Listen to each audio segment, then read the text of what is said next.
ان کو جواب میں وہ صلہ دیا جا رہا ہے جس کے وہ مستحق ہے۔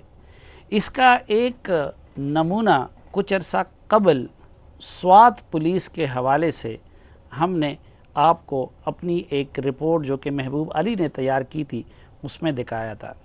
سال 2009 میں شدت پسندوں کے خلاف آپریشن کے بعد صوبائی حکومت نے شہریوں کی سیکیورٹی مؤثر بنانے کے لیے اسپیشل پولیس فورس بنائی۔ اہلکاروں کو 10,000 روپے ماہانہ کنٹریکٹ کی بنیاد پر بھرتی کیا گیا۔ ٹریننگ پاک فوج نے کرائی اور مقامی یونین کونسل میں تعینات کیا گیا۔ بعد میں ان اہلکاروں کی تنخواہیں بڑھا کر 15,000 روپے کر دی گئی۔ دسمبر 2015 میں صوبائی حکومت نے کانٹریکٹ میں مزید 2 سال کی توسیع کا اعلان کر دیا۔ تاہم 3 ماہ سے یہ اہلکار تنخواہوں سے محروم ہے، جس کے باعث ملک کی حفاظت پر مامور ان اہلکاروں کی مشکلات میں مزید اضافہ ہو گیا ہے۔ 3 مہینے ہو چکے، ہمارا تنخواہ بھی ہم کو نہیں ملا ہے۔ اس کی وجہ سے ہم کو دکاندار بھی آٹا بھی نہیں دیتا، جو ماراتے صابن بھی نہیں دیتا، جو ہے انسان کے جو ضرورت ہے وہ ہم کو نہیں دیتا۔ وہ کہتے ہیں کہ آپ پہلے مہینے کی تنخواہ پیسے دو تو وہ دیں گے۔ ہم ادھر منگورہ تھانے میں ڈپٹی کرتے، دن کا یا رات کا روٹی بازار میں کھاتے ہیں، اس کی وجہ سے ہمارے 100 روپے خرچہ ہوتا ہے، وہ ہمارے ساتھ وہ بھی نہیں ہوتا۔ ہم اس سے درخواست کرتے ہیں کہ ہماری بھی پرماننٹ نوکری کروا دے یا ہماری تنخواہ میں اضافہ کر دے۔ اگر بھائی کو بولے کہ یار میری پاس تنخواہ نہیں ہے، مجھے 500 روپے دے دے، تو بھائی بول رہے کہ میری بھی بچے ہیں، تو بھائی بھی نہیں دے سکتا۔ دکاندار سے بولوں تو وہ بول رہا ہے کہ یار آپ تو پولیس والے ہیں، تو میں کیسے آپ کو پیسے دے دوں؟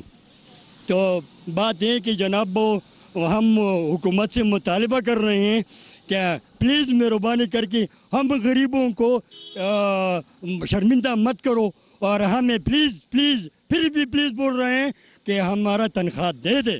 سوات کے سول سوسائٹی کے اراکین کا کہنا ہے کہ تحریک انصاف کی حکومت اگر قوم کی محافظوں کو تنخواہیں ادا نہیں کر سکتی تو پھر صوبے میں تبدیلی کے نعرے کیوں لگائے جا رہے ہیں؟ ناظرین، یہ رپورٹ بھی نشر ہوئی، میں نے خود وزیر اعلیٰ خیبر پختونخوا سے ٹیلی فون پہ بات بھی کی اور اس کے بعد کالم میں بھی اس کا تذکرہ کیا۔ اللہ کا شکر ہے کہ دہشت گردوں کے خلاف فرنٹ لائن پہ لڑنے والے سوات پولیس کے اس اسپیشل فورس کے جوانوں کو جون تک کی تنخواہیں تو ریلیز کر دی گئی، یعنی جون تک ان کے لیے فنڈز تو فراہم کیے گئے اور ان کو ان 3 مہینوں کی تنخواہ مل گئی۔ لیکن اب یہ سوال پھر درپیش ہے کہ جون کے بعد کیا ہوگا، کیونکہ ان کی ملازمتوں کو پرماننٹ نہیں کر دیا گیا ہے۔ یا تو حکومت کو انہیں جون کے بعد رخصت کرنا پڑے گا یا پھر اسی طرح چند مہینوں کے لیے ان کی ملازمت کو ایکسٹینڈ کر دیا جائے گا۔ لیکن جو مستقل پولیس اہلکار ہیں خیبر پختونخوا میں اور جنہوں نے قربانیوں کی نئی تاریخ رقم کی ہے، ان کے ساتھ ہماری وفاقی حکومت کا اور ہماری صوبائی حکومت کا سلوک کیا ہے، اس کا ایک نمونہ 14 اگست کو ہم نے اپنے اسپیشل جرگے میں آپ کو دکھایا بھی تھا، جو کہ خیبر پختونخوا پولیس کی بہادری کا بھی ایک ثبوت اور نمونہ تھا، اور ان کے ساتھ ہماری حکومت کے رویے کا بھی ایک نمونہ تھا۔ تو آئیے ناظرین اس کی ایک جھلک دوبارہ دیکھتے ہیں۔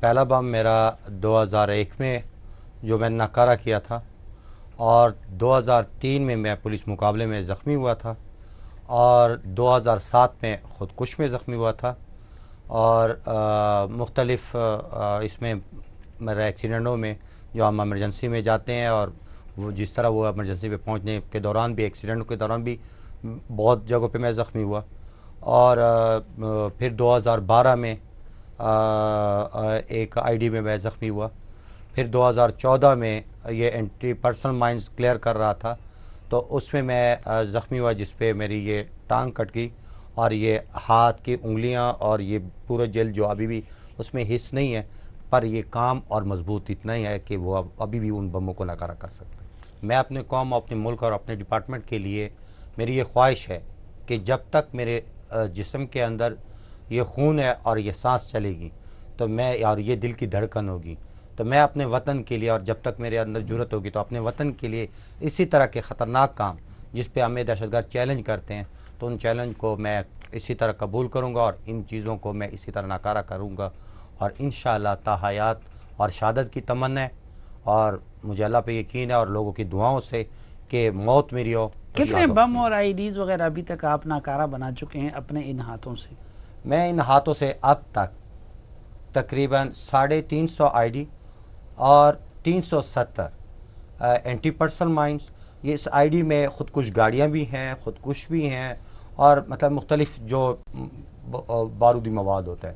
اور 2000 جو ہے یہ ای او ڈی جو جس میں ڈی سی وولٹیج کے راکٹ بھی ہوتے ہیں اور راکٹ لانچر بھی ہوتے ہیں، مارٹر بھی ہوتے ہیں، گرنیڈ بھی ہوتے ہیں. 2000 سے ان کو ناکارہ کیا. ٹوٹل ایکسپلوزو جو ڈسٹرائے کیا ہے جو پھر انسان کے لیے کبھی واپس نہیں آئے گا، وہ تقریباً 4500 کلو بارود ہے. دن رات موت سے کھیلنا ہوتا ہے، بارود سے، بموں سے.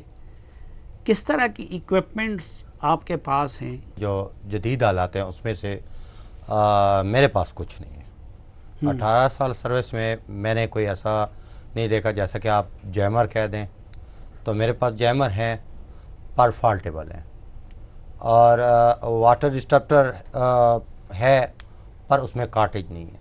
ایکس رے مشین ہے تو ڈیویلپر مشین ساتھ نہیں ہے. ریبورٹ تو سرے سے نہیں ہے.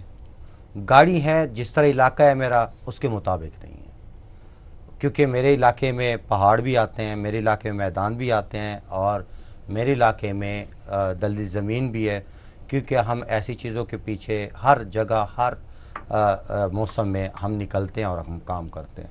تو ان کے مطابق مطلب میں نہیں کہوں گا کہ وہ حالات ہمیں مہیا ہیں. اچھا، کئی مرتبہ آپ زندگی داؤ پہ لگا چکے ہیں. یہ تو اللہ کا کرم ہے کہ آج آپ ہمارے سامنے بیٹھے ہوئے ہیں.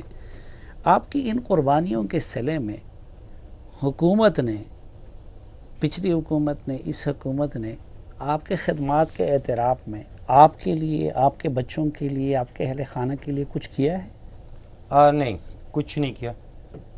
اس لحاظ سے دیکھا جائے تو ہم زخمی ہو جاتے تو ابتدائی جو بھی رقم جس کو ملی جائے تو اس کے مقابلے میں پھر اس کو بہت سارے چکر لگانے پڑتے ہیں اور بہت سارے تھڈے کھانے پڑتے ہیں. ہمارے جیسے بندے وہ پھر تھڈے نہیں کھا سکتے. جو بھی اللہ کو منظور ہے اسی پہ چھوڑ کے اپنی ڈیوٹی کو اور اپنے کام کو سر انجام دے رہے. آپ کی اس قربانیوں کے صلے میں کوئی آپ کی پروموشن ہوئی ہے؟ نہیں، پروموشن کوئی نہیں ہوئی. بلکہ میں لوئر کے لیے سلیکٹ تھا. میں 1B1 ہماری محکمہ تعلیم بھی میں نے کیے تھے اور سب سے کورسوں میں بھی ٹاپ تھا، لیکن ابھی تک کسی نے مجھے سلیکٹ نہیں کیا. اور میں نے 2004 میں پولیس کو استعفیٰ دیا تھا، لیکن کسی وجہ سے مجھے افسران نے میرے استعفے کو منظور نہیں کیا، اور انہوں نے یہی ریکویسٹ کی کہ آپ آئیں اور آپ کو ہم یہی مراد دیں گے، جو 2016 ہو گئی. اور اس کے بعد میں نے وہ چابی بند کر دی کہ یار کسی کے پاس جانا نہیں، جو قدرت دے رہا ہے شکر الحمدللہ. اپنے بچوں کے لیے ابھی آپ کی ایک یہ ٹانگ جو ہے یہ مصنوعی ہے؟ ہاں، یہ ایک ٹانگ مصنوعی ہے. تو یہ ٹانگ بھی مجھے تمغہ شجاعت میں صدر پاکستان نے 5 لاکھ روپے دیے تھے، تو اس میں نے یہ 2 لاکھ اس ٹانگ پہ لگائے. یعنی آپ نے تمغہ شجاعت کے وہ پیسے اس میں سے 2 لاکھ اس ٹانگ پہ لگائے. تو جب یہ کٹ گیا تھا جس وقت، اور یہ صرف یہ 2 لاکھ نہیں ہے، یہ صرف 2 لاکھ نہیں ہے، کیونکہ ہر سال میں اس پہ 60,000 کا خرچہ ہوتا ہے.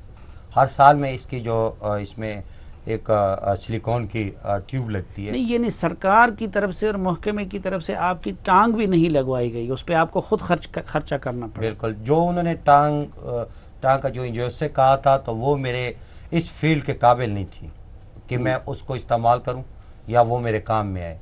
تو اس لیے میں نے اپنے لیے خود سے بہترین ٹانگ جو اچھی اس پاکستان میں جو اچھی بہترین آ رہی ہے تو وہی لگوائی پرائیویٹ اس کھاتے میں.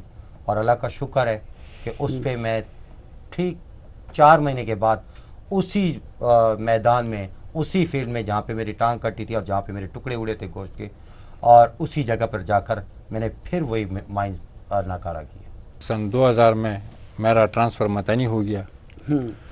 متنی تانے میں 2007 سے حالات جو ہے وہ خراب ہو گئی. ادھر یہ طالبانائزیشن شروع ہو گئی، اور 2008 میں جی مجھ پر متنی میں خودکش حملہ ہوا.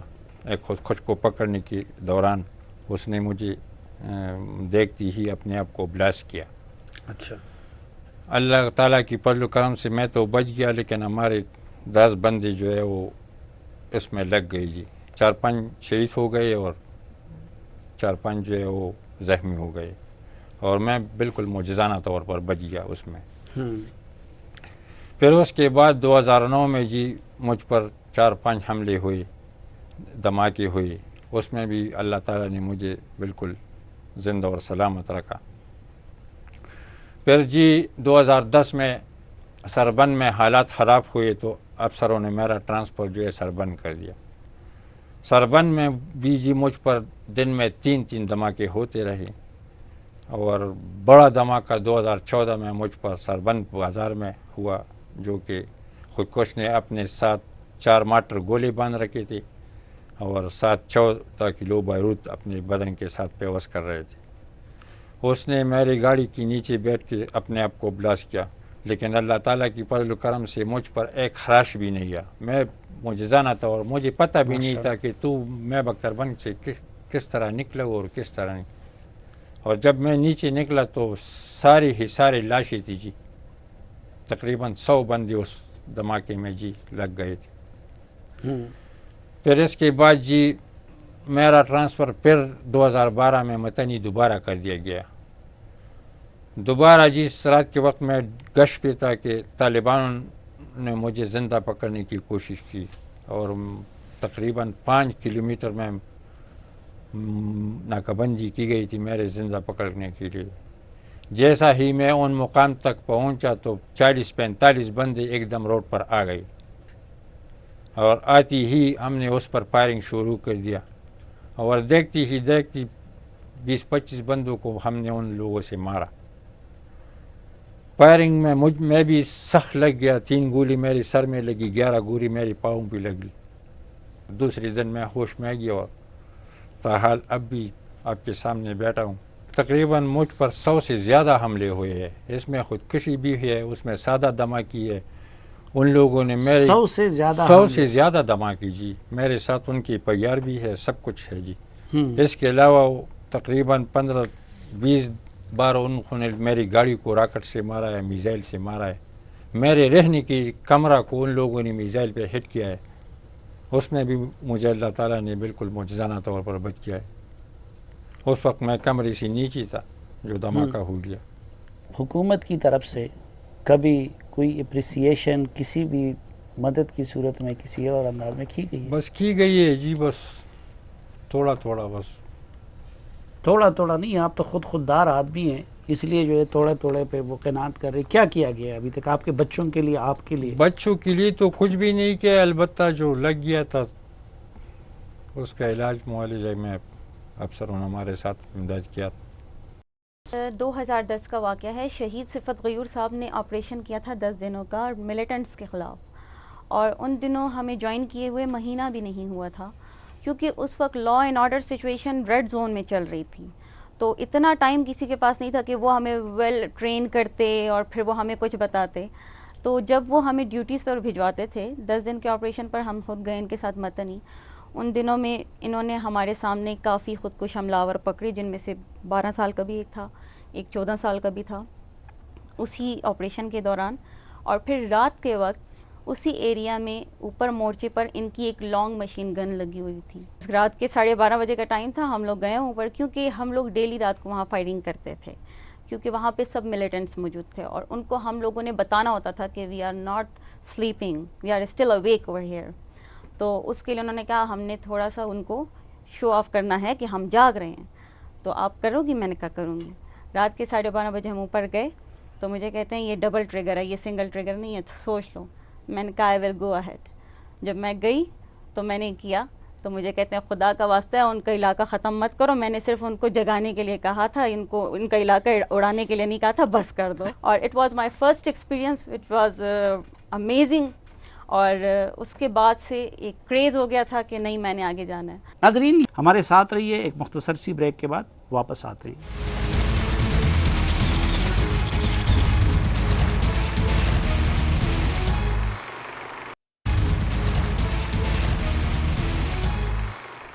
ایک بار پھر خوش آمدید آپ کو جرگے میں۔ ناظرین آج کے جرگے میں ہم یہ جاننے کی کوشش کر رہے ہیں کہ ملٹری آپریشنوں، پولیس کی بے تحاشا قربانیوں، عوام کی بے تحاشا قربانیوں اور صعوبتوں کے باوجود دہشت گردی مکمل طور پر پاکستان سے ختم کیوں نہیں ہو رہی ہے؟ میرے نزدیک ایک وجہ اس کی یہ بھی ہے کہ ملٹری آپریشنز کے ساتھ وہ معاشی اور سیاسی اقدامات نہیں کیے جا رہے ہیں جن کے نتیجے میں پاکستان پرامن بن سکتا ہے۔ مثلا شمالی وزیرستان میں آپریشن تو ہو گیا، اس میں فوجی افسران نے قربانیاں دی، اس میں فوجی جوانوں نے قربانیاں دی، اور سب سے بڑھ کے اس میں شمالی وزیرستان کے عوام نے قربانی دی۔ وہ بے گھر ہوئے، ان کے گھر اجڑ گئے، اور 2 سال اس آپریشن کے شروع ہونے کو ہو گئے ہیں اور اب تقریباً وہ مکمل ہو چکا ہے۔ لیکن ان آئی ڈی پیز کے ساتھ ہمارے اداروں کا اور ہماری حکومت کا کیا سلوک ہے؟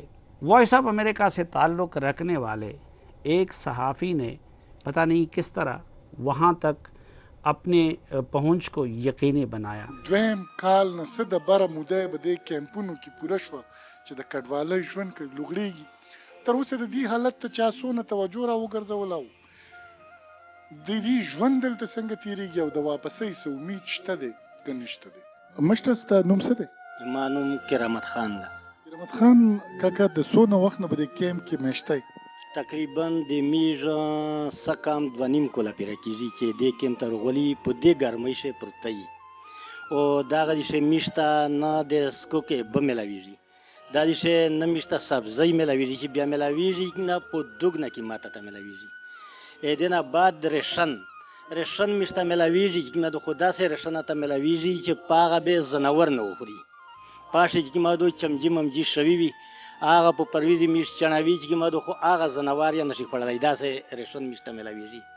کیم کې درته بجلی شته دی؟ بجلی بالکل نشته، دغه سره غرمته پرته وي بال باج مې تباشول چې دا سکولینا مې نشته، دغه د شه د میش چې ما د علاج څه سہولات نشته، دغه د شه چې ما د میش چې ما د اوبه د سکل اوبه نشته.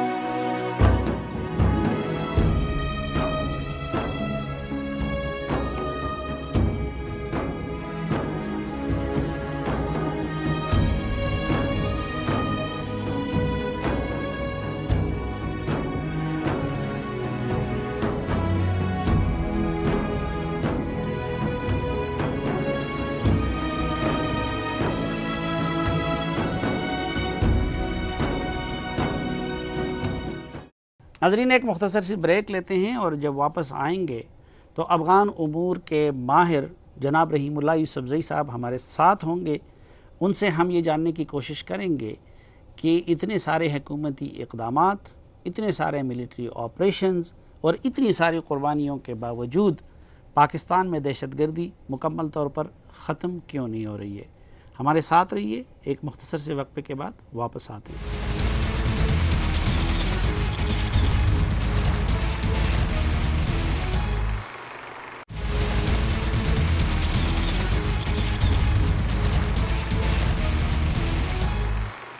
ایک بار پھر خوش آمدید آپ کو جرگے میں. ناظرین سوال یہ ہے کہ کیا کچھ ہے جو ابھی تک نہیں ہوا ہے کہ وہ کیا جائے تاکہ دہشت گردی کا مسئلہ حل ہو.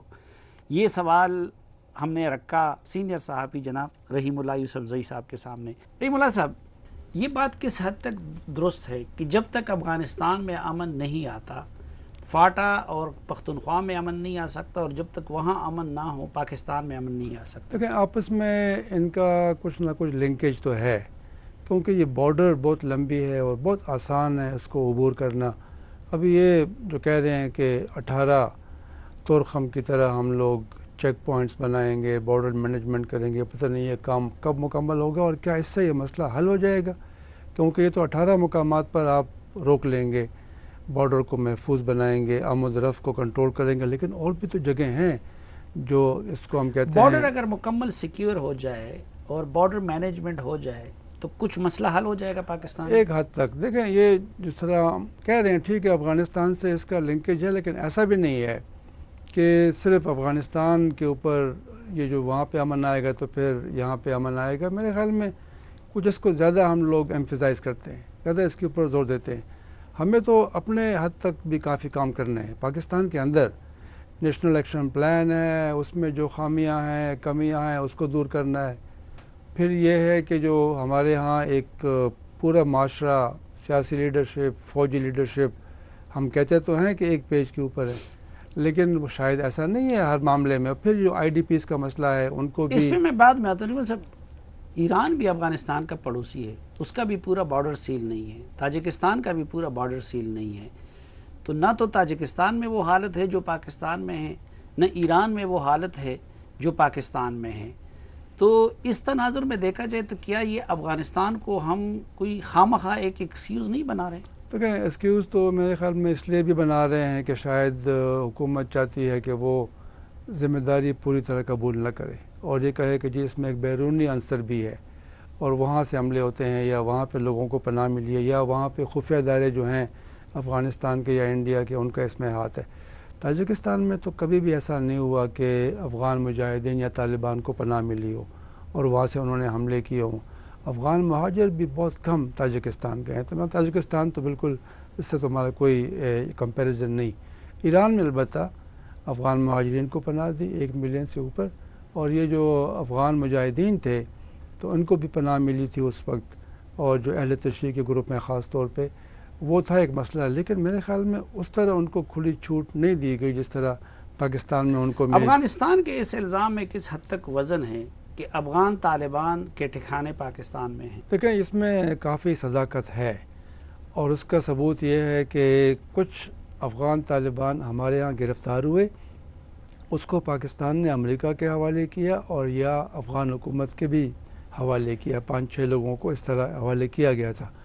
پھر ملا اختر منصور طالبان کے جو امیر تھے ان کو پاکستان میں بلوچستان میں امریکہ نے ڈرون حملے کا نشانہ بنایا، اور بھی ہمارے ہاں کچھ لوگ ہلاک ہوئے ہیں، جس طرح حقانی نیٹ ورک کے کچھ لوگ، یا جو حقانی نیٹ ورک کے سربراہ ہیں سراج الدین حقانی، ان کے بھائی نصیر الدین اسلام آباد میں قتل کیے گئے، ان کے 2 بھائی جو ہیں وہ شمالی وزیرستان میں ڈرون حملوں کا نشانہ بنے، تو یہ تو حقیقت ہے۔ تو پاکستان کے اس ایکسکیوز میں پھر کتنا وزن ہے کہ ہم اس لیے ان لوگوں کا سراغ نہیں لگا سکتے یا ان کے خلاف کارروائی نہیں کر سکتے کیونکہ یہ افغان ریفیوجیز کی آڑ لیتے ہیں یا ان کی کیمپوں میں رہتے ہیں؟ دیکھیں یہ اگر سارے افغان مہاجر واپس چلے جائیں، جو شاید کافی لمبا عرصہ اس میں لگ جائے گا، تو پھر یہ ایکسکیوز تو نہیں رہے گا۔ تو یہ اس سے پہلے کہ یہ پھر ہم سے کہیں کہ جی اب تو اس طرح کہہ رہے تھے، تو ہمیں اس کا بھی جواب تلاش کرنا چاہیے۔ اور پھر یہ ہے کہ یہ کوئی افغان طالبان کا یہاں پہ آنا رہنا کوئی انوکھی بات نہیں ہے، افغان مجاہدین بھی یہاں پہ رہے، یہاں پہ پناہ ملی، تربیت ہوئی، تو یہ ہماری ایک ہیبٹ بن گئی ہے۔ حتیٰ کہ افغان کمیونسٹ جب ان کی حکومت ختم ہوئی تو ان کو بھی پاکستان نے پناہ ملی تھی، اور آئندہ اگر کوئی اور حکومت ہوگی اور ان کے لوگ اگر حکومت میں نہیں ہوں گے تو ان کو بھی پناہ مل سکتی ہے، کیونکہ پاکستان میں ان کا آنا جانا آسان ہے، افغان مہاجر بھی ہیں، اور پاکستان کی بھی خواہش تھی کہ وہ ان لوگوں کے ذریعے کچھ مقاصد حاصل کرے، تو یہ بھی ایک وجہ ہے۔ لیکن اس میں بڑی وجہ یہ ہے وہ مقاصد حاصل ہو رہے ہیں طالبان کے لیے سافٹ کارنر کے ذریعے؟ میرے خیال میں وہ فی الحال تو حاصل نہیں ہوئے، لیکن اب تو بات چل رہی ہے، معاملات طے نہیں ہوئے۔ لیکن میں اس میں یہ بھی کہوں گا، آپ دیکھیں کہ جو بڑا ایک خوف ہے پاکستان کو وہ انڈیا کا کردار ہے کہ جی افغانستان میں انڈیا آ گیا ہے، تعلقات بہت قریب ہیں، اور وہاں کی ان کی جو رو ہے وہ افغانستان کی سرزمین کو پاکستان کے خلاف استعمال کر رہی ہے۔ بلوچ جو علیحدگی پسند ہیں یا طالبان ہیں، یہ بھی ایک عنصر ہے پاکستان کی سوچ میں کہ وہاں تو انڈیا آ گیا ہے، افغان حکومت انڈیا کے قریب ہے، تو پھر ہمارا دوست کون ہے افغانستان میں؟ انڈیا کو کارنر کرنے کے خوف سے یا اس کے مقصد کے لیے ہم نے مجاہدین کو بھی سپورٹ کیا، ہم نے طالبان کو بھی سپورٹ کیا، اس پالیسی کے نتیجے میں پاکستان میں بھی یہ حالت ہو گئی، لیکن وہ مقصد تو پھر بھی حاصل نہیں ہو سکا۔ انڈیا اور افغانستان تو آج جتنے قریب ہیں پچھلے 30 سال میں کبھی نہیں تھے، تو کیا اس کا کوئی متبادل ہو سکتا ہے انڈیا کے مقابلے کا؟ متبادل تو یہی ہے کہ آپ بالکل پالیسی کو تبدیل کر دیں اور افغانستان کی حکومت سے معاملات طے کریں، لیکن میرے خیال میں یہ بھی مسئلے کا حل نہیں ہے۔ وہ افغان حکومت اتنی کمزور ہے، اور پھر یہ جو آپس میں عدم اعتماد ہے اور یہ جو سوچ ہے کہ وہ انڈیا کے کیمپ میں چلے گئے ہیں، پاکستان کے ہاتھ نہیں آئیں گے، تو اس کے ہوتے ہوئے مجھے لگتا نہیں ہے کہ کوئی بھی آپ اگر کام کریں گے، کوئی معاملہ کریں گے، اس سے آپ کے معاملات اور مسئلے مکمل طور پر حل ہو جائیں گے۔ میرے خیال میں یہ مسئلہ جو ہے ہمارے پالیسی ساز بھی کہتے ہیں کہ تم لوگ تنقید تو کرتے ہو لیکن رستہ کوئی نہیں بتاتے۔ اب جب کہ افغان حکومت کی بھی یہ حالت ہے، وہ بہت ہوسٹائل ہے، پاکستان سے ناراض ہے، انڈیا کا انفلوئنس حد سے زیادہ بڑا ہے، امریکہ بھی ہم سے برہم ہے، اب تو تینوں ایک سے فریقی اسٹریٹجک الائنس بھی بنا رہے اور شاید اس کا ہدف پاکستان ہو۔ تو ان حالات میں کیا ہم افغان طالبان کو ناراض کر سکتے ہیں، یا ان کو ناراض کرنا اور ان سے ہاتھ مکمل اٹھانا یہ ایک دوسری طرح کی خودکشی نہیں ہوگی؟ دیکھیں 2001 میں پاکستان نے افغان طالبان کو ناراض کر دیا تھا، امریکہ کا ساتھ دیا تھا، اور پاکستان کے راستے امریکہ نے فوجی کارروائی کی اور افغانستان میں اپنے مقاصد ایک حد تک حاصل کر لیے۔ اس کے بعد پھر ہماری پالیسی میں تبدیلی آئی، ہم نے پھر طالبان کا ساتھ دیا ہے، اور اب طالبان کی جب حکومت تھی، اگر آپ اس تجربے کو دیکھیں تو وہ ایک بڑا تلخ تجربہ تھا۔ پاکستان کے اوپر الزامات بھی لگے اور طالبان نے اکثر پاکستان کی باتیں نہیں مانی، اور میں یہ بھی کہتا ہوں کہ طالبان اگر پھر سے فرض کریں حکومت میں آ گئے تو کیا وہ پاکستان کی بات مانیں گے؟ تو طالبان کے اوپر بھی آپ کو مکمل بھروسہ نہیں ہے۔ میرا تو خیال ہے نہیں مانیں گے، آپ کو زیادہ ان کی پہچان ہے، مانیں گے؟ طالبان جو ہیں وہ ایک حد تک پاکستان کی بات مانیں گے، پاکستان کی ہر بات نہیں مانیں گے۔ ان کے مقاصد کچھ اور ہیں، ہمارے مقاصد کچھ اور ہیں۔ ہم چاہتے ہیں کہ وہ ایک مشترکہ مخلوط حکومت بنائیں افغانستان میں، کسی حکومت کا حصہ بن جائیں۔ طالبان چاہتے ہیں کہ وہ مکمل طور پر ان کی حکومت ہو اور لوگ آ کر ان کے ساتھ شامل ہوں، تو یہ ایک بڑا فرق ہے۔ اور پھر طالبان جو ہیں وہ کچھ بین الاقوامی جو مختلف ایک تحریکیں ہیں جو ہیں، ان سے ان کا تعلق ہے، کمزور ہے لیکن تعلق تو ہے، تو وہ یہ نہیں چاہیں گے کہ وہ پاکستان اگر امریکہ کا دوست ہے تو پاکستان کا مکمل ساتھ دیں۔ اس تھیوری میں کتنا وزن ہے کہ جب تک آپ ایک کراس دا بورڈ نہیں جاتے اور جب تک آپ افغان طالبان کے لیے سافٹ کارنر ختم نہیں کرتے تو پاکستان میں آپ ملیٹنسی کو مکمل ختم نہیں کر سکتے؟ دیکھیں پاکستان میرے خیال میں ایک طرفہ طور پر یہ سارے کام نہیں کر سکتا۔ اب ایسا نہیں ہے کہ صرف پاکستان ہی کر رہا ہے، سارے کر رہے ہیں، ایران بھی کر رہا ہے، طالبان کا وہ کافی ساتھ دے رہا ہے، اور پھر سعودی عرب اور ترکی اور روس اور امریکہ اور سارے مغرب کے ممالک ہر ایک کچھ نہ کچھ کر رہا ہے، لیکن وہ تو اپنے ملکوں میں وہ پرائس نہیں پے کر رہے ہیں نا جو ہم پے کر رہے ہیں، چونکہ ہم ہمسایہ ہیں اور ہمیں مشکل پیش آ رہی ہے، اور یہ ہے کہ ہمارے ہاں افغان مہاجر ہیں 30 لاکھ، تو ہمارے لیے مشکلات زیادہ ہیں۔